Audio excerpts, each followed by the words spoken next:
Hi everyone, Save the Children along with Jennifer Garner has started a campaign called Save With Stories.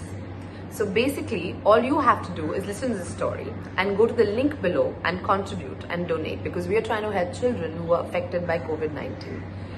And I'm going to read my favorite story to all you little ones, which is called Mulla Nasruddin Feeds His Coat. Mulla Nasruddin had been working in the fields all day long. He was tired and sweaty and his clothes and shoes were covered with mud and stains. Because he'd been fasting all day for Ramzan, he was also quite hungry. It was almost sundown and Nasruddin knew that he would soon be able to eat. Now, the wealthiest man in town had invited everyone to come and break their fast in his home that evening with a huge feast. Nasruddin knew that he would be late if he went home to change his clothes before heading into town. So he decided it was better to arrive in dirty clothes than to be late. Oh, what a party it was going to be. What a feast. As he walked to the wealthy man's home, Nasruddin imagined the delicious foods he would soon be eating. Dates, lentils and chickpeas, olives and bread, hummus, falafel, kebabs of chicken and mutton, and best of all, the desserts. Halwa, date rolls, figs and baklava. So when Nasruddin arrived, the wealthy man opened the door and looked Nasruddin up and down scornfully from his worn, ragged out clothes to his muddy shoes. Without a word of welcome, he gestured for Nasruddin to come in and walked abruptly away. I wonder what the wealthy man was thinking. Let's see what happens next. Nasruddin joined the many people who were all dressed in their finest clothing. The tables were laden with all sorts of delicious foods: dates, lentils and chickpeas, olives and bread, hummus, falafel, kebabs of chicken and mutton, and best of all, the desserts: the halwa, the date rolls, the figs and the baklava. Now, despite his efforts to hurry, the seats were all taken and nobody tried to move or make space for Nasruddin. In fact, nobody offered him food. He had to reach over and around people to get any food for his plate. Nobody spoke to him. It was as if he wasn't even there.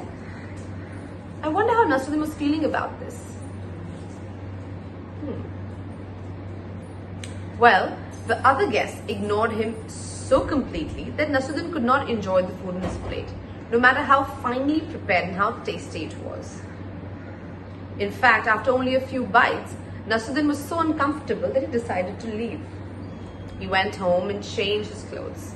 In fact, he put on his finest clothing, including a beautiful coat. Nasruddin returned to the feast, and this time the host welcomed him with a huge smile. Come in, greeted the host. As Nasruddin entered, people waved and called out to him from all corners of the room, and they invited him to sit near them and offered him food. I wonder what the host and the guests were thinking now. And I wonder what Nasruddin must be feeling. Nasruddin sat down quietly.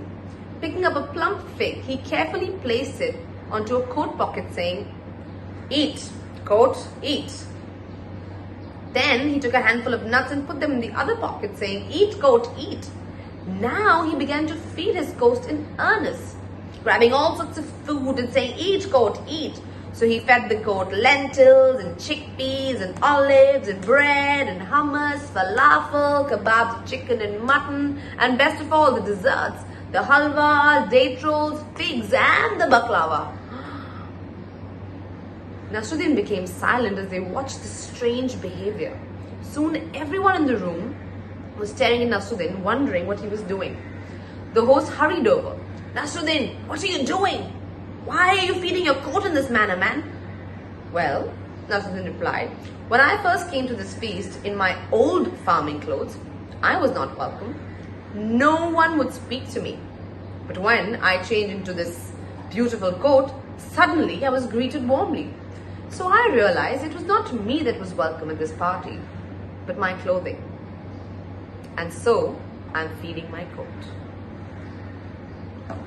Well, I really like this story. I want to know what you guys think of this story. So please feel free to share, and you can leave all your comments in the link below.